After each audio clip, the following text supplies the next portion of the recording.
2026 সালের টি-20 বিশ্বকাপে ভারত পাকিস্তান ম্যাচ ঘিরে তৈরি হওয়া অচলাবস্থার অবসান ঘটেছে। আমি ফেসবুক, গুগল, ইউটিউব আর ইনস্টাগ্রাম অ্যাডস রান করি ব্লাইন্ড ডেটা ড্রিভেন স্ট্র্যাটেজি দিয়ে। আপনার বিজনেস গ্রো করতে চাইলে এখনই কন্ট্যাক্ট করুন স্ক্রিনে দেওয়া ঠিকানায়। পাকিস্তান সরকারের বয়কট সিদ্ধান্ত থেকে সরে আসার মধ্যে দিয়েই পরিস্থিতি স্বাভাবিক হয়।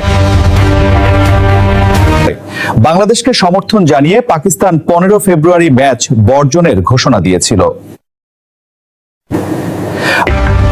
নিরাপত্তা উদ্বেগ দেখিয়ে বিসিবি সূচি পরিবর্তনের অনুরোধ করলেও আইসিসি তা মেনে নেয়নি।